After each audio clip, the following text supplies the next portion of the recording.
Scene dibuka dengan seorang pria bernama Jack yang baru sadar dari pingsannya di dalam hutan. Dirasa ada yang tidak beres, Jack langsung berlari ke pinggir pantai.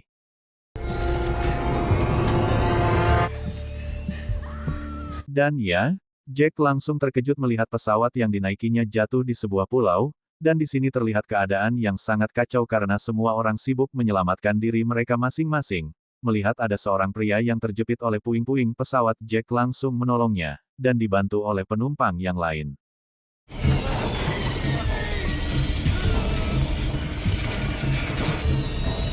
Setelah itu, Jack melihat seorang wanita hamil bernama Claire, yang sedang mengalami kontraksi akibat kehamilannya, dan Jack menyuruhnya untuk tetap tenang dan jangan panik, tapi tiba-tiba.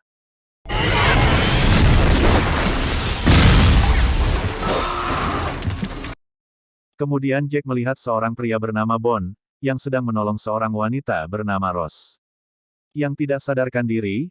Lalu Jack meminta bantuan kepada Harley untuk menjaga Claire, dan membawanya ke tempat yang lebih aman, sementara Jack yang seorang dokter mencoba untuk menolong Rose. Dengan pengalaman yang dia miliki akhirnya Jack berhasil menolongnya.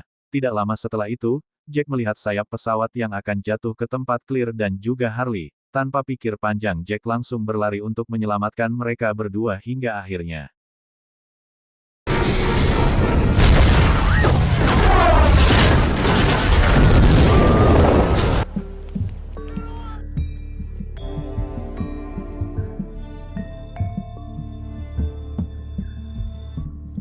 Setelah itu Jack langsung pergi ke tempat yang sepi, untuk melihat kondisi luka yang ada di badannya. Tidak lama itu datang seorang wanita bernama Chet. Di sini Jack meminta bantuan pada Chet untuk menjahit luka robek pada badannya. Dengan perasaan yang campur aduk karena ngeri melihat lukanya, Chet pun memberanikan diri untuk menolong Jack.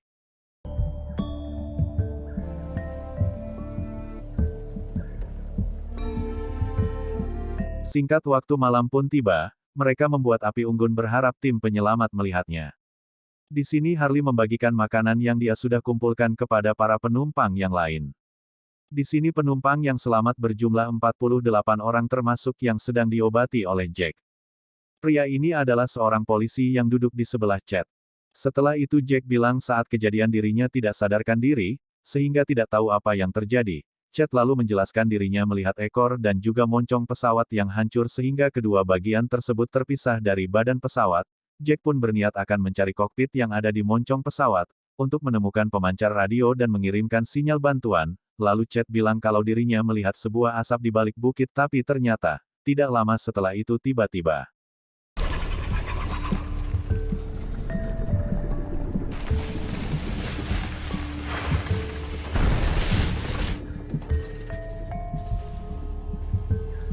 Dan ya, hal itu membuat mereka merasa penasaran dengan suara tersebut. Jack lalu teringat saat ada di dalam pesawat, dan mengalami guncangan yang sangat hebat, dan hal itulah yang membuat Jack tidak sadarkan diri. Besok paginya Jack bilang kalau dirinya dan juga Chet akan pergi ke dalam hutan untuk mencari kokpit pesawat, dan mencari pemancar radio untuk mengirim sinyal bantuan. Ketika akan pergi seorang pria bernama Charlie memutuskan untuk ikut, dan akhirnya mereka bertiga langsung pergi ke dalam hutan.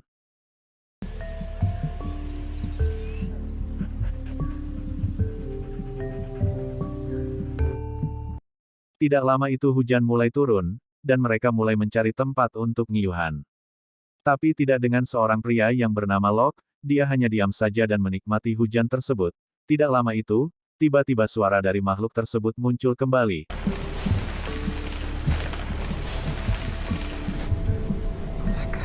Dan ya, sepertinya sosok tersebut sangatlah besar, dan juga tidak dapat dilihat oleh mata. Sementara itu mereka bertiga berhasil menemukan kokpit pesawat. Saat masuk mereka langsung terkejut melihat mayat dari para penumpang, dan mereka pun berusaha naik ke bagian kokpit pesawat.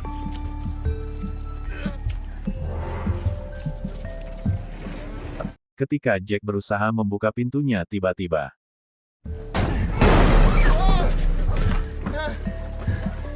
Setelah itu, mereka langsung mencari pemancar radio, tapi lagi-lagi Jack dan Chet dibuat rewel, karena ternyata sang kapten masih hidup.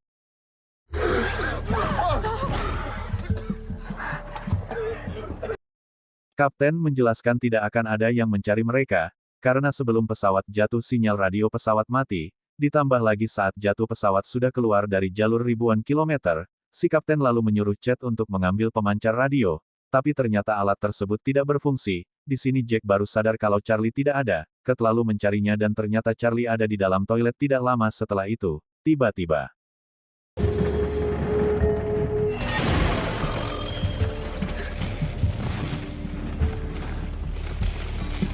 Dan ya hal itu membuat mereka langsung rewuas, si kapten yang merasa penasaran mencoba untuk melihatnya tapi lagi-lagi, tiba-tiba saja,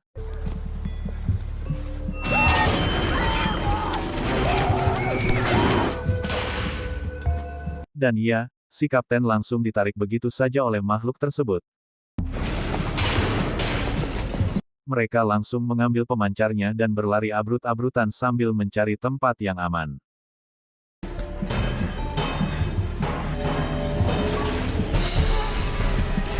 Dan ya, tiba-tiba si Charlie terjatuh, dan Jack yang tidak tega langsung menolongnya.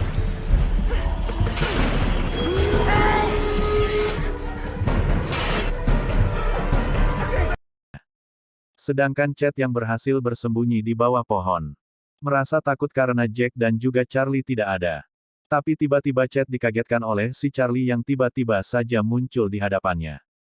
Chet lalu bertanya di mana Jack, tapi Charlie sendiri tidak tahu karena dia dan juga Jack terpisah saat makhluk itu mengejar mereka, dan akhirnya mereka berdua memutuskan untuk mencari Jack.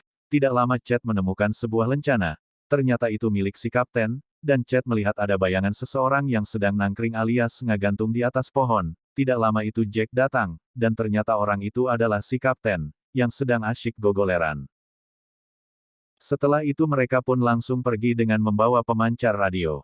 Di sini Chet bertanya kepada Charlie, sedang apa kamu tadi di dalam toilet? Charlie bilang kalau dirinya sedang merasa mual, karena melihat banyak sekali mayat. Lalu teringat kembali saat dirinya ada di dalam pesawat. Di sini dia terlihat tidak tenang dan sangat gelisah galau merana. Kemudian Charlie pun pergi ke toilet, dan tidak sengaja menabrak Jack ketika di toilet. Ternyata Charlie adalah seorang pemakai barang haram atau narkoba, dan itu alasannya kenapa dia terlihat sangat gelisah tadi luar. Pramugari meminta pada Charlie untuk membuka pintunya, karena panik Charlie membuang barang tersebut ke dalam toilet, dan itulah alasannya kenapa si Charlie bisa ada di dalam toilet. Tidak lama setelah itu tiba-tiba saja.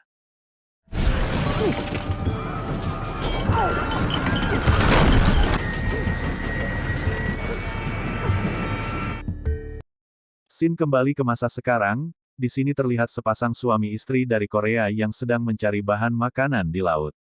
Istrinya bernama Sunwa, dan suaminya bernama Jinsu. Tidak lama datang seorang pria bernama Michael yang bertanya. Apakah melihat anaknya tapi Michael tidak paham apa yang dikatakan oleh Sunwa. Karena menggunakan bahasa Korea, Jinsu yang melihat istrinya bersama pria lain.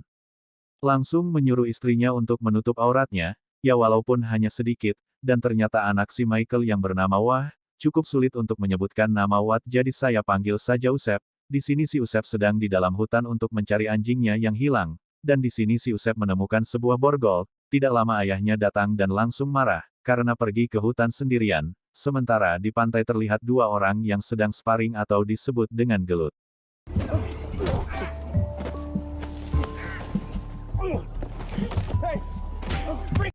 Jack dan Nickel berusaha untuk memisahkan mereka berdua. Di sini Sawyer menuduh Said penyebab pesawat ini bisa jatuh.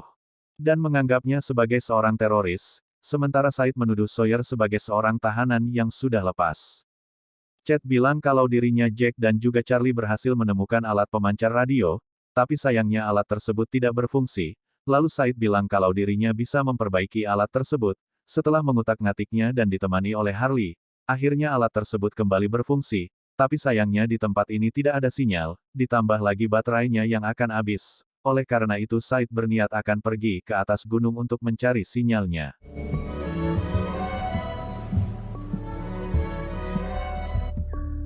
Lalu Chet bilang pada Jack kalau dirinya bersama dengan Said akan pergi ke atas gunung untuk mencari sinyal. Tapi tentu saja Jack tidak setuju karena di dalam hutan tidaklah aman, dia takut makhluk itu datang lagi dan akan menyerang mereka berdua. Tapi Chet tidak ada pilihan lain karena baterai dari pemancar tidak akan bertahan lebih lama lagi. Lalu Jack menyuruh Chet untuk kembali jika makhluk itu muncul lagi. Sementara itu terlihat Jinsho dan Sunwa yang sedang menyiapkan makanan. tapi di sini saat Sunwa akan membantunya tiba-tiba tangannya ditepuk oleh Jinsho.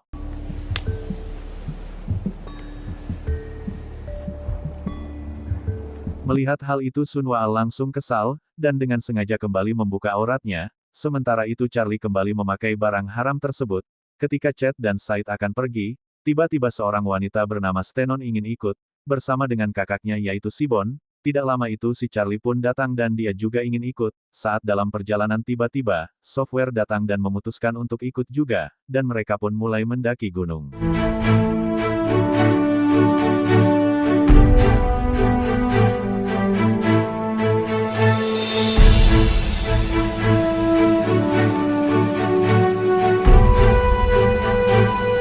Sementara itu Jack bertanya pada Michael, tentang anaknya Usep.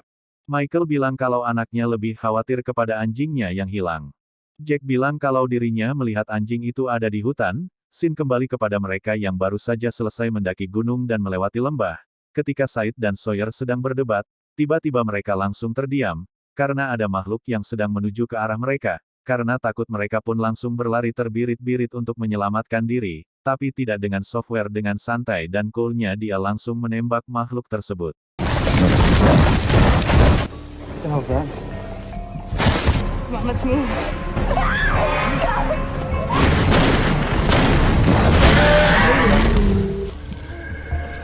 Dan ternyata, makhluk itu adalah beruang kutub. Mereka sempat heran kenapa bisa ada beruang kutub di tempat seperti ini. Charlie lalu bilang tentu saja bukan makhluk ini yang sudah membunuh si kapten. Dan di sini Said semakin yakin kalau Software adalah seorang tahanan yang sudah lepas. Said lalu bilang kalau dirinya menemukan pistol dan juga lencana ini di dalam puing-puing pesawat. Chet lalu mengambil pistolnya, dari sini Chet teringat saat masih ada di dalam pesawat, dan faktanya tahanan yang lepas itu adalah Chet sendiri, dan seorang polisi yang bernama Marshall tidak sadarkan diri saat sebuah koper menghantam kepalanya.